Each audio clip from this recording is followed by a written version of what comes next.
Hey, Nick Clayton here with Loren Landow, Landow Performance. Today we're going to talk combine training. Now, if you don't know Loren Landow, don't know where you've been.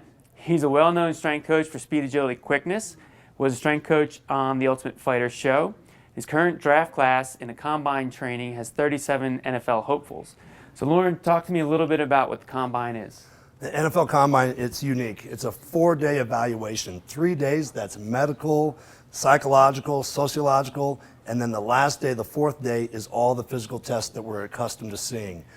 The 40-yard dash, the vertical jump, the broad jump, the pro agility shuttle, the L drill, those are the common drills that we know as strength and conditioning coaches of what these athletes are going to go through.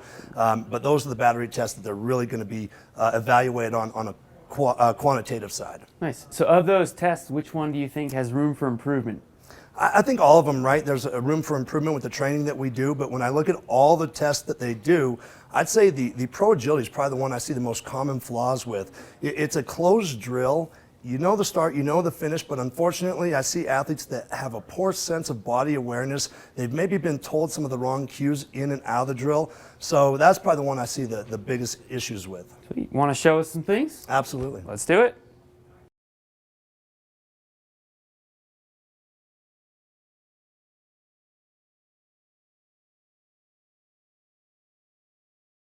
That was a great execution of the 5-10-5. Now we're going to show it in chunks so you can really get a sense of the steps that we teach here. So the athlete's going to get down into an athletic position. Hand is barely touching the ground. If he gets too heavy on his hand forward, he shifts his center of mass forward. We want to make sure his center of mass stays back toward the heels. From here, he has inside pressure on the left leg, outside pressure on the right leg, so he can push out in an aggressive angle when he hits 2 crossover steps into a quick, abrupt stop. When the athlete makes his stop, you can see his weight is dedicated to the inside leg. From here, he's got inside weight distribution, but he's on the outside of the foot, and he's got inside on the outside foot. This gives him leverage into the ground. From here, he's going to use those leverage of angles again, and he's going to fire out for 10 yards and attack. Athlete has the same theme here.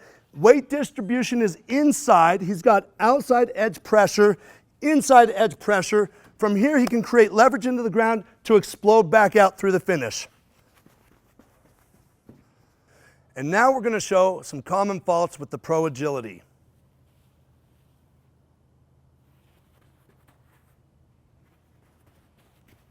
A lot of times, athletes are told by their coaches to not get as close to the line and really reach for that line to shorten up their steps.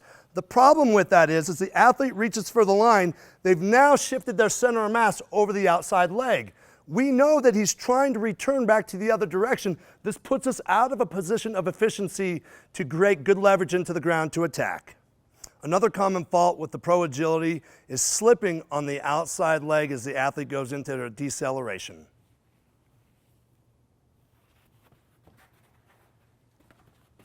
With the common fault of slipping on the first touch of the 5-10-5, it usually comes down to 2 issues. One, the athlete is either too wide in their decelerative stance, or as they're coming out of their decelerative stance to reaccelerate, they're pushing off the wrong leg.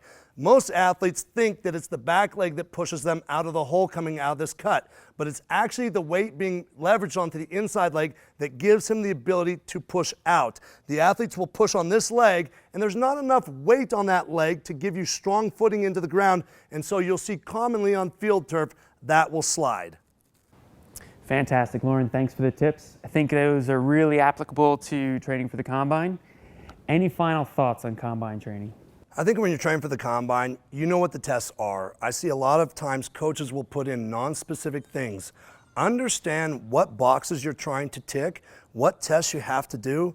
I see too many auxiliary-based exercises and non-specific training going into this. Know what the tests are, train for the tests. Fantastic. Nick Clayton, Loren Landow, another edition of The Bridge. Thank you guys for watching, and we'll see you next time.